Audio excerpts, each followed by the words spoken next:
There are some sacrifices children do not notice until adulthood forces their eyes open.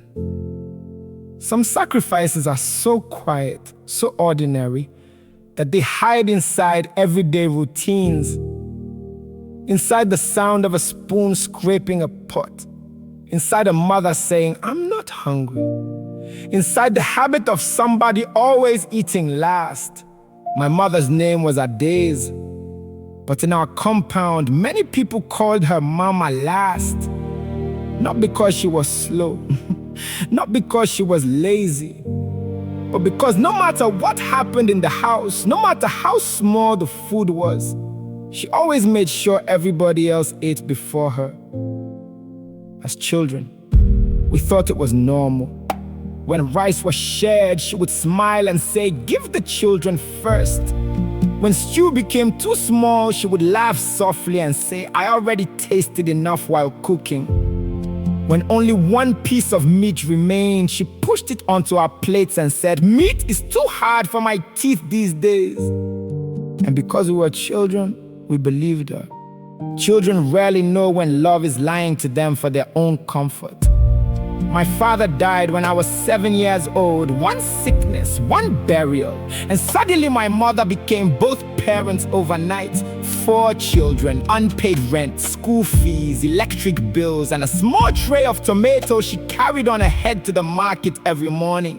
Before sunrise, she was already awake, fetching water, washing uniforms, preparing food, boiling water for bathing, then tying her wrapper tightly before stepping out into the dusty morning roads.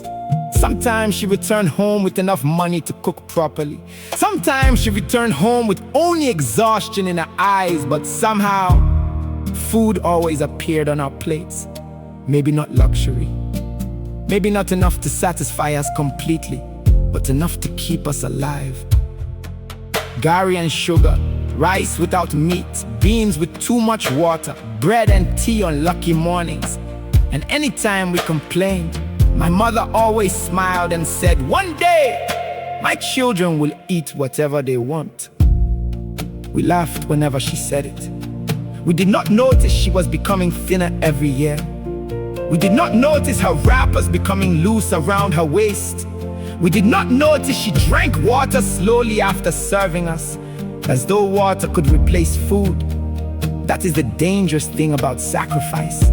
When somebody suffers consistently around you, the suffering can begin to look normal.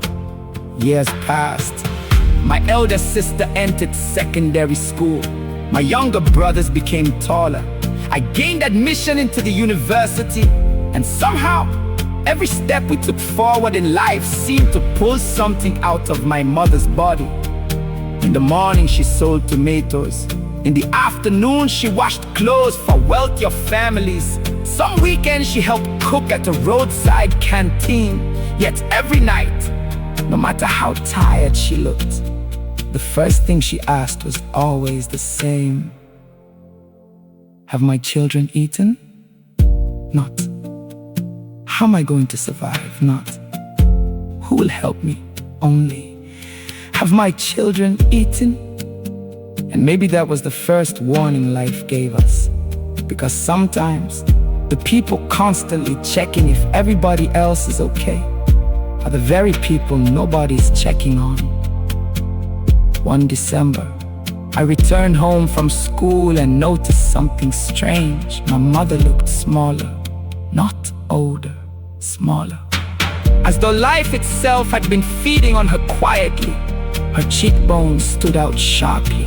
Her hands trembled slightly while cooking, and whenever she coughed, she quickly turned away from us. "Mama, are you sick?" I asked her one evening. She laughed immediately. Ordinary cough. But something inside me refused to relax that night. I woke up thirsty and walked toward the kitchen, and that was the night my childhood ended. The kitchen was dark except for the weak yellow light from outside. My mother sat alone on a small wooden stool beside the pot. In front of her was an empty plate. She did not know I was standing there. Slowly, She scraped burnt rice stuck to the bottom of the pot with her fingers. Tiny pieces, very tiny pieces. Then she placed them carefully into her mouth.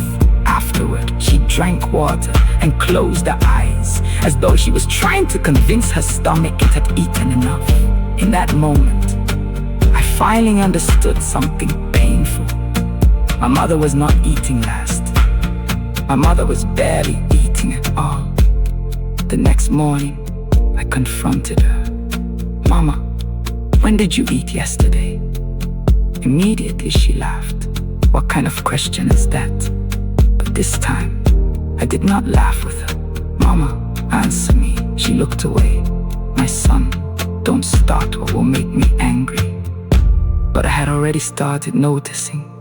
That afternoon, I followed her secretly to the market. Around noon, other traders bought food, rice, akara, beans, bread. My mother bought nothing.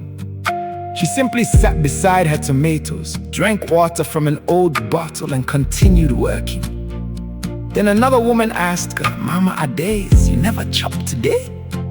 And my mother smiled the same smile she had given us for years. "I did okay."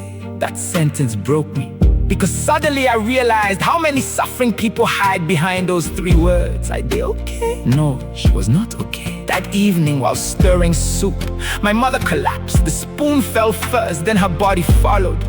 The neighbors rushed in after hearing us scream. We carried her to the clinic with fear shaking our entire bodies. The doctor examined her quietly.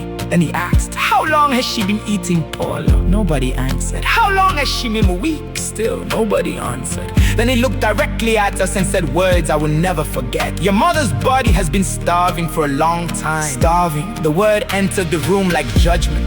More tests revealed severe malnutrition, dangerously low blood levels, and a serious stomach condition made worse by stress, hunger, and years without proper treatment. Years, meaning while we were eating, laughing, growing, complaining, our mother's body was quietly collapsing beside us. My sister cried uncontrollably, "Mama, why didn't you tell us?" And my mother answered with a voice so weak it barely sounded human anymore, "If I told you, would hunger leave the house?" Nobody spoke. Then she continued softly, "A mother can survive hunger better than hearing her children cry from it." That sentence stayed inside me for years, because it forced me to confront a painful truth. Sometimes love becomes so extreme it starts destroying the person giving it. And sometimes children are too young to recognize when sacrifice is crossed into silent suffering. From that day forward, everything changed in our house. For the first time, we began watching my mother carefully. We noticed the lies she told to protect us. The fake smiles, the untouched plates, the way she pretended to sleep early whenever food was too small. And one evening after she returned from the hospital, I served food, rice, stew, and one boiled egg. Then I placed the plate in front of her first. She looked confused immediately. "What is this?" I said quietly. "Mama eats first today." Immediately she shook her head. "No, give the children." And that was when I finally asked the question I should have asked years earlier. "But Mama, who takes care of the person taking care of everybody else?" The room became silent. My mother's hands started trembling, and slowly, very slowly, she began to cry. Not loud crying, just quiet tears falling into the food she had denied herself for years. And all of us cried with her, because we finally understood something many people learn too late. The strongest person in the family is sometimes the most neglected. The one smiling the most may be suffering the most. And the people who always say, "I'm okay," are not always okay. My mother survived, but she never fully recovered. Her body remained fragile as steps became slower. And even after life improved, I could never forget the image of her scraping burnt rice alone in the dark. The image became a permanent lesson inside me. It taught me that poverty does not only empty pockets. Sometimes it teaches parents to suffer silently.